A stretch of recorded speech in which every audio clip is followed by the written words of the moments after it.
Shri Sachidananda Sadguru Sainath Maharaj Ki Jai. Chapters 18 and 19. In the last two chapters, Hemadpant described how a rich gentleman aspiring for quick Brahmagnana was treated by Baba, and now in these two chapters, he describes how Hemadpant himself was accepted and blessed by Baba, how Baba encouraged good thoughts and fructified them, and gives his teachings regarding self improvement, slander, and remuneration for labor. Preliminary. It is a well known fact that the Sadguru looks first to the qualifications of his disciples and then gives them suitable instructions without unsettling their minds in the least and leads them on towards the goal of self realization. In this respect, some say that what the Sadguru teaches or instructs should not be divulged to others. They think that their instructions become useless if they are published. This view is not correct. The Sadguru is like a monsoon cloud. He pours down profusely, that is, scatters widely his nectar like teachings. These we should enjoy and assimilate to our heart's content and then serve others with them without any reserve. This rule should apply not only to what he teaches us in our waking state, but to the visions he gives us in our dreams. To quote an instant, Buddha Kaushik Rishi published his celebrated Ram Raksha Stotra, which he had seen in his dream, like a loving mother forcing bitter but wholesome medicines down the throats of her children for the sake of their health. Sai Baba imparted spiritual instructions to his devotees. His method was not veiled or secret, but quite open. The devotees who followed his instructions got their object. Sadgurus like Sai Baba open our intellect and show us the divine beauties of the self and fulfill our tender longings of devotion.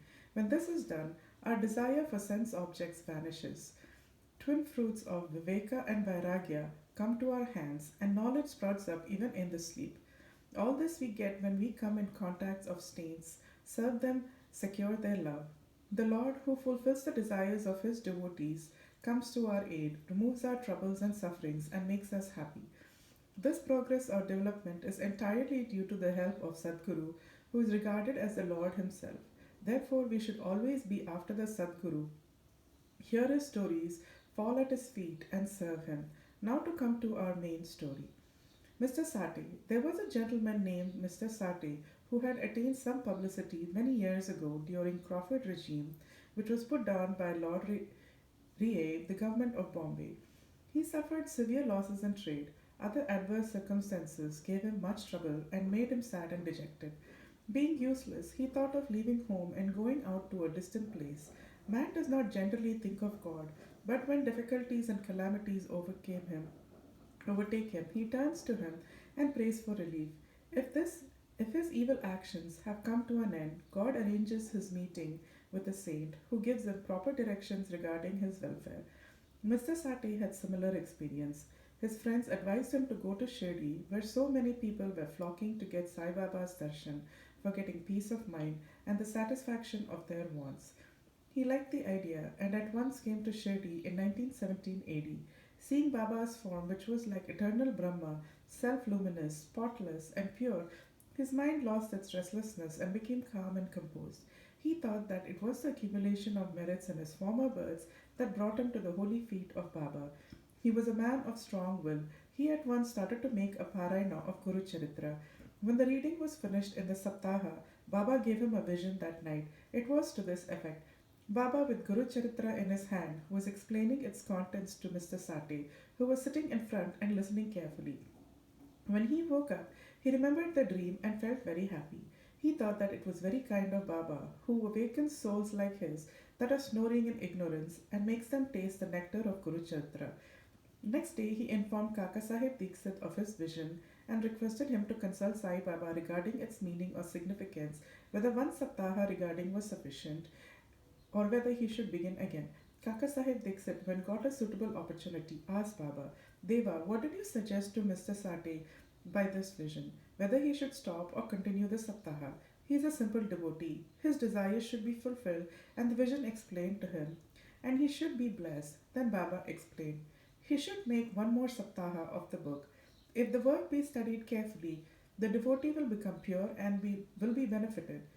The Lord will be pleased and will rescue him from the bondage of the mundane existence. At this time, Hemadpant was present there. He was shampooing Baba's legs. When he heard Baba's words, he thought in his mind as follows: "What, Mr. Sati read for a week and he got a reward. I am reading it for 40 years with no result. His 7 days stay here becomes fruitful, whereas my 7 years stay, 1910 to 1970, goes for nothing. Like a Chataka bird, I am ever waiting for the merciful cloud of Baba to pour its nectar on me and bless me with his instructions." No sooner did this thought cross his mind, Baba knew it then and there. It was the experience of the Bhaktas that Baba read and understood all their thoughts, and that he suppressed the evil thoughts and encouraged the good ones. Reading Hemadpant's mind, Baba at once asked him to get up and go to Shama, get from him rupees 15 as dakshina, sit and chit chat with him for a while, and then return. Mercy dawned in Baba's mind, and so he issued this order. And who could disobey Baba's order? Hemant Pant immediately left the masjid and came to Shama's house. He had just bathed and was wearing a dhotar. He came out and asked Hemant Pant, "How is it that you are here now? It seems that you have come from the masjid. Why do you look restless and dejected? Why are you alone? Please sit and rest while I shall do my worship and return. In the meanwhile, you please take Pan Vida. Let us then have a pleasant chat." After saying this, he went inside and Hemant Pant sat alone in the front veranda. He saw in the window a well known Marathi book named Nath Bhagavad. This is a commentary by Saint Eknath on the 11th skanda of the bigger Sanskrit word Bhagavad. At the suggestion or recommendation of Sai Baba, Messrs. Babu Sahib Jog and Kaka Sahib Dixit read it daily in Shirdi, Bhagavad Gita, with its Marathi commentary named Bhavartha Deepika or Jnaneshwari, a dialogue between Krishna and his friend devotee Arjuna, and Nath Bhagavad, a dialogue between Krishna and his servant devotee Uddhava, and also Eknath's other big work, Bhavartha Ramayana.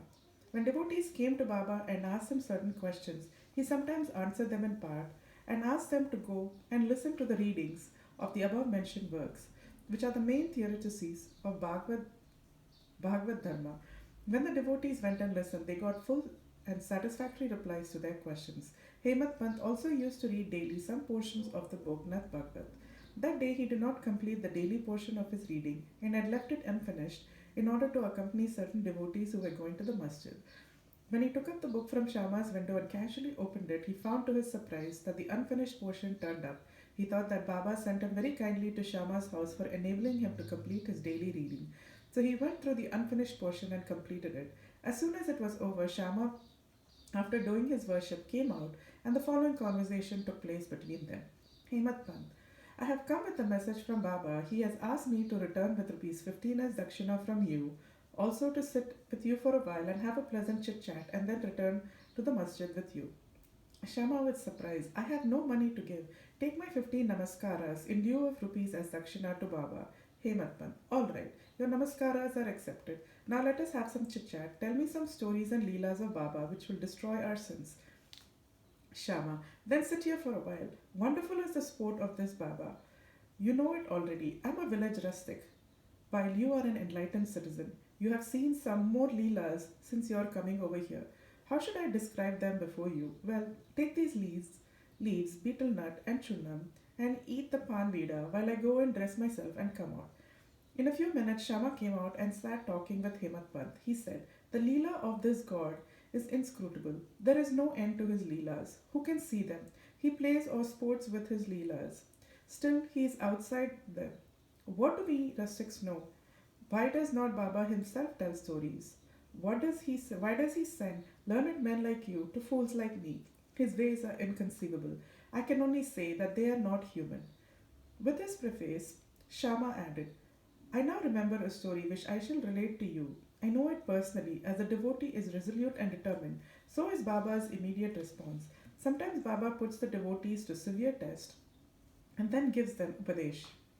As soon as Hemat Pant heard the word Upadesh, as if a flash of lightning crossed through his mind, he at once remembered the story of Mr. Sate's Guru Charitra reading and thought that Baba might have sent him to Shama in order to give peace to his restless mind. However, he curbed this feeling and began to listen to Shama's stories. They all showed how kind and affectionate Baba was to his devotees. Hemat Pant began to feel a sort of joy on hearing all these. Then Shama began to tell the following story. Mrs. Radhabai Deshmukh. There was an old woman by name Radhabai. She was the mother of one Kashba Deshmukh. Hearing Baba's fame, she came to Shirdi with the people of Sangamner. She took Baba's darshan and was much satisfied. She loved Baba intimately and resolved in her mind that she should accept Baba as her guru and take some Upadesh from him. She determined to fast herself unto death as long as Baba did not accept her and give her any Upadesh or mantra. She stayed in her lodging and stopped taking in any food or water for 3 days. I was frightened by this ordeal of the old man and interceded with Baba on her behalf. I said, Deva, what is this you have started? You drag so many persons here. You know that old lady. She is very obstinate and depends on you entirely. She has resolved to fast unto death if you don't accept and instruct her. If anything worse happens, people will blame you and say that Baba did not instruct her, and consequently she met her death. So take some mercy on her, bless her, and instruct her. On seeing her determination, Baba sent for her and changed the turn of her mind by addressing her as follows: O mother, why you subject yourself to unnecessary tortures and approaching death? You are really my mother, and I am your child. Take pity on me and hear me through. I tell you my own story, which, if you listen carefully, will do you good. I had a guru. He was a great saint and most merciful.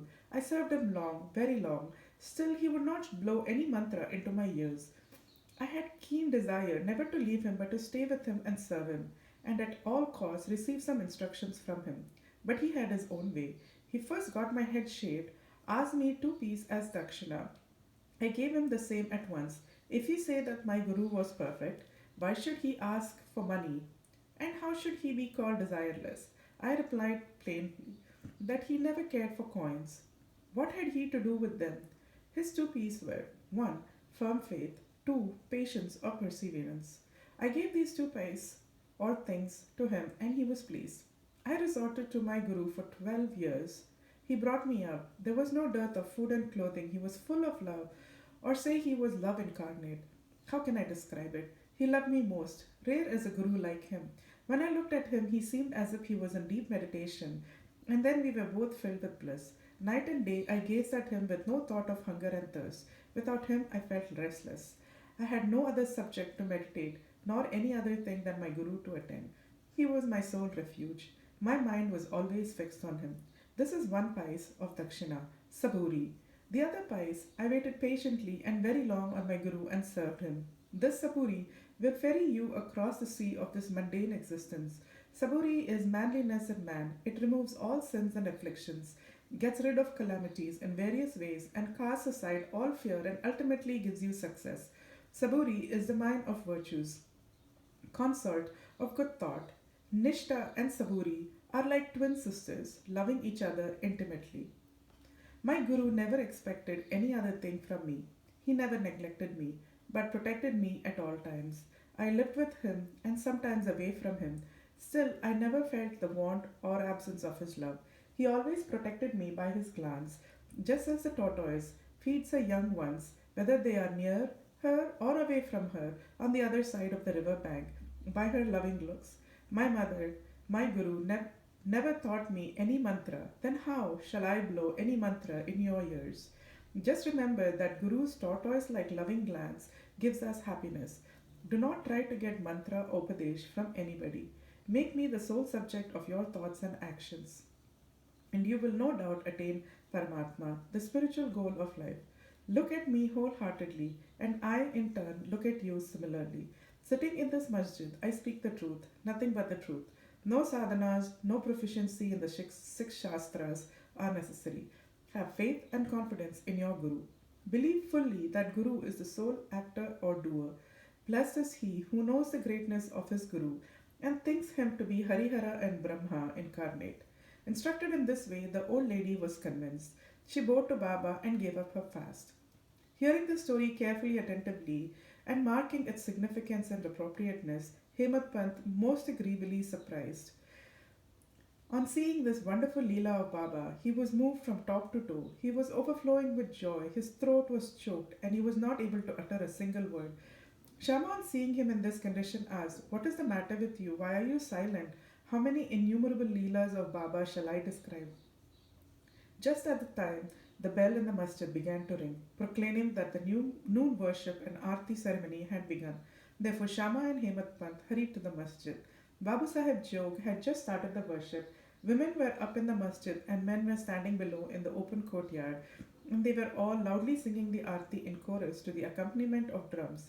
Shama went up, pulling Hemadpant with him. He sat to the right and Hemadpant in front of Baba. On seeing him, Baba asked Hemadpant to give the dakshina brought from Shama. He replied that Shama gave namaskars in lieu of rupees and that he was there in person. Baba said, "All right, let me know whether you both had a good chit chat, and if so, tell me all that you talked about." Not minding the sound of the bell, the drum, and the chorus songs, Hemant Pant was eager to tell what they had talked and started to narrate it. Baba was also anxious to hear, and so he left the bolster and leaned forward. Hemant Pant said all that they talked about was very pleasant, and that especially the story of the old lady was most wonderful, and that on hearing it he thought that his Leela was inexplicable, and under the guise of that story he really blessed him. Baba then said, "Wonderful is the story. How were you blessed? I would like to know everything in detail from you, so tell me all about it." Then Hemat Pant related in full the story which he had heard a little while before and which had made a lasting impression on his mind. Hearing this, Baba was much pleased and asked him, "Did the story strike you and did you catch its significance?" He replied, "Yes, Baba, the restlessness of my mind has vanished and I have got true peace and rest and come to know the true path." Then Baba spoke as follows: "My method is quite unique. Remember well this one story and it will be very useful. To get the knowledge of the self, dhyana is necessary.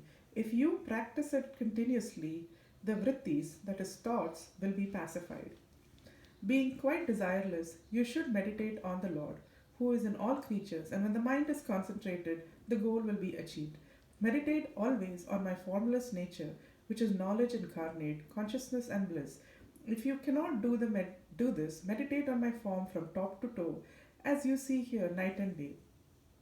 As you go on doing this, your vrittis will be one pointed, and the distinction between dhyata, the meditator, and dhyana, act of meditation, dhyeya, thing meditated upon, will be lost, and the meditator will be the one with the consciousness and be merged in Brahman.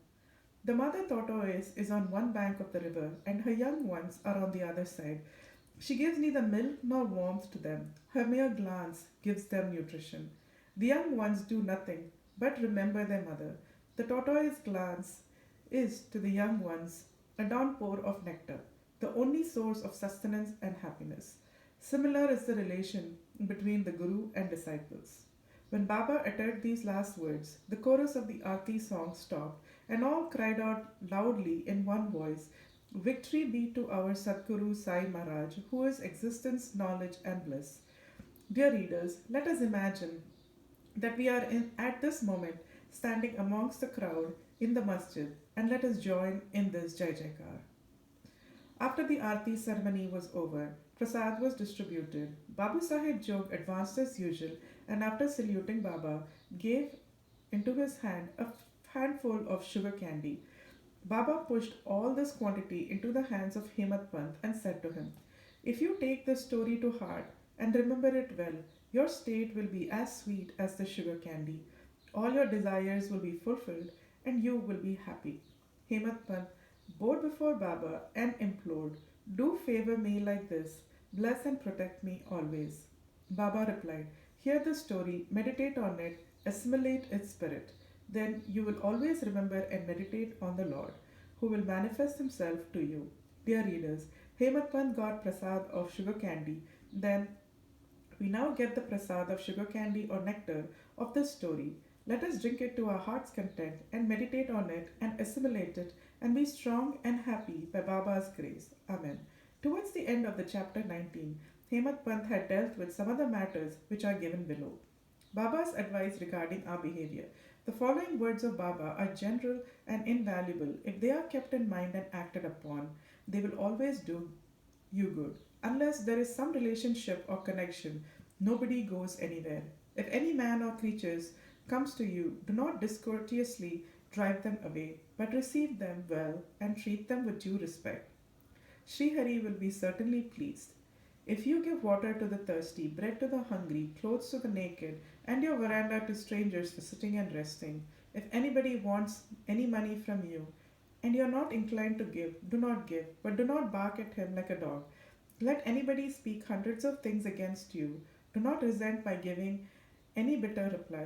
If you always tolerate such things, you will certainly be happy. Let the world go topsy turvy. You remain where you are, standing or staying in your own place. Look on calmly at the show of all things passing before you. Demolish the wall of differences that separates you from me, and then the road for our meeting will be clear and open.